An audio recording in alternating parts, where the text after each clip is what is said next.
La República restaurada comienza en 1867 con la entrada victoriosa de Benito Juárez a la Ciudad de México, después de haber derrotado el imperio de Maximiliano de Habsburgo. El país no había logrado consolidarse debido a la inestabilidad política que surgió después de la Guerra de los Tres Años y se encontraba en una crisis económica. Juárez propone que se convoquen elecciones en las cuales él resulta electo y empieza su presidencia con la modernización del país. Propone hacer esto mediante la introducción del capitalismo y la revolución industrial. Su objetivo principal fue recuperar la inversión extranjera. Planeó lograrlo haciendo que México se volviera un puente comercial a otros continentes y un centro turístico. Al terminar su primer mandato presidencial, Juárez buscó la reelección en 1871, logrando ser reelegido.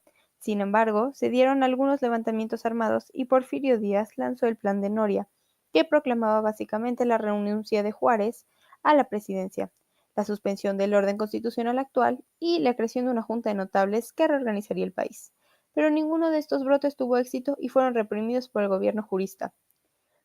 Juárez murió de una afección cardíaca el 18 de julio de 1872 sin haber completado su mandato. En octubre de ese año, nuevamente se llaman elecciones presidenciales, contendieron en esta Sebastián Lerdo de Tejada y Porfirio Díaz, resultando ganador Lerdo de Tejada, para gobernar de 1872 a 1876.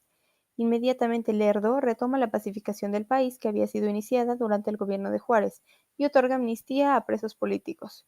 Continúa aplicando las ideas liberales para el restablecimiento del país que su antecesor había empezado. Entre sus principales acciones se encuentran la restauración del Senado, el fomento de la educación, el inicio de la construcción de una red telegráfica y la reestructura de la hacienda pública. Al implementar estos ideales, Lerdo enfrentó varios levantamientos, entre ellos el de Manuel Osada contra el despojo de tierras pertenecientes a indígenas de Nayarit. El segundo conflicto fue por separación de la Iglesia y el Estado. Lerdo de Tejada buscó ser reelecto al final de su periodo presidencial y contendió contra Porfirio Díaz y José María Iglesias. Resulta ser ganador de las elecciones, pero Díaz, mediante el Plan de Tuxtepec, desconoció a Sebastián Lerdo de Tejada como presidente de México.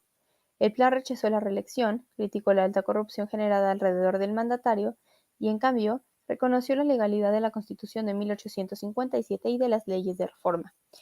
El plan de Tuxtepec dio fin a un periodo dedicado a la reinstauración del gobierno mexicano, pero logró que se afianzara el federalismo apoyado en una constitución. Los cambios económicos, aunque pobres, permitieron a México ser visto por las potencias europeas de la época como campo para inversión.